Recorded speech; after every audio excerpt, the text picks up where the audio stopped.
در ناحیه دیوشتیج برای تعلیم و تربیت نسل نورس توجه خاص داده شده ساحه معارف رشد میکند. بخشیده به تجلیل 35 سالگی استقلال دولتی و آمادگی ها به سال خوانشی نو، امروز به بنیاد و تعمیر مؤسسه های ساحه اعتبار داده شده. اقدام های سازنده ساحه علم و معارف را کلی کارمندان ساحه معارف و اشخاص سخاوت پیشه جانبداری و جهت تطبیق همه‌جانبه دستور نشان دهنده های پرزیدنت جمهوری تاجیکستان محترم امام الرحمن در سمت صفت تعلیم و تربیت، نقشه های رشد وزارت علم و معارف جمهوری، برنامه‌های ساحوی، مجموعه چاره‌بینی‌ها را راه‌اندازی می‌نمایند. حالا در ناحیه دیوشتیج 78 مؤسسه تعلیمی با فراگیری 41454 خواننده فعالیت دارد.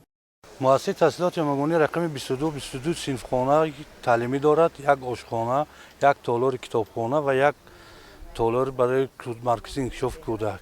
این حال مؤسسه برای آمادگی سال نو تحصیل و پررگی تعمیر کرده شده. با دستگیری کمیته اساسیاسیون والدین تمام مؤسسه راهروها به پررگی تعمیر کرد شد. شعار و قوزها از نو شروع کرد. ما سال نو خوانش را با روحیه بلند استقبال میگیریم و خرسندی آور است در تمام ساحه معارف که این با تشبث جناب عالی امروز کارمندان ساحه معارف به حجم 30% بلند کرده شد.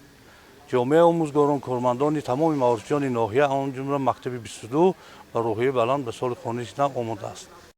بنا به اطلاع شعبه معارف ناحیه، طی یک دو سال اخیر در حدود ناحیه دیوشتیج با استفاده از همه سرچشمه ها مؤسسه های نو بنیاد گردیده. مکتب و کودکستان ها مرحله به مرحله از تعمیر اساسی برآورده می شوند که این عامل بلند برداشتن صفت تحصیلات، بهتر سازی شرایط های تعلیم و تربیت در منطقه است. این است که سال جاری بینای سه‌آشیانه مؤسسه تحصیلات میانه عمومی رقم 48 در دهه موجونی ناحیه دیوشتیج که برای 1000 خواننده در دو بست پیش بینی گردیده است، افتتاح گردید. آن با سهم صاحبکاران محلی ساخته شده از 18 صنفخانه معاصر تعلیمی با دستگاه و لوازمات خوانش عبارت می باشد. در مؤسسه تحصیلات میانه عمومی رقم 13 باشد، سال جاری با کمک پدر و مادران نمودی ظاهری بنا پر تعمیر و صنفخانه و راهروها در هر آشیانه مؤسسه رنگ و بار کرده شده است. با سال نو تحصیل روزهای با شمار باقی مانده است.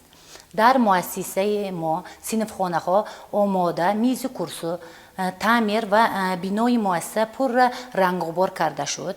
برای تعمیر مکتب کمیته پدر و مادران سهم گذاشتند. 24 صنفخانه ها پر تعمیر کرده شد.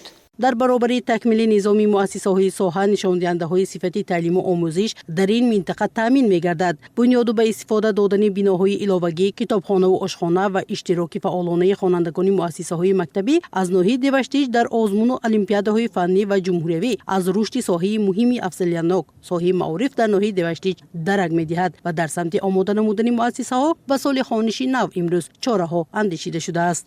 مستانه محیدی لازاده، اعظم جان شریپов، اخبار.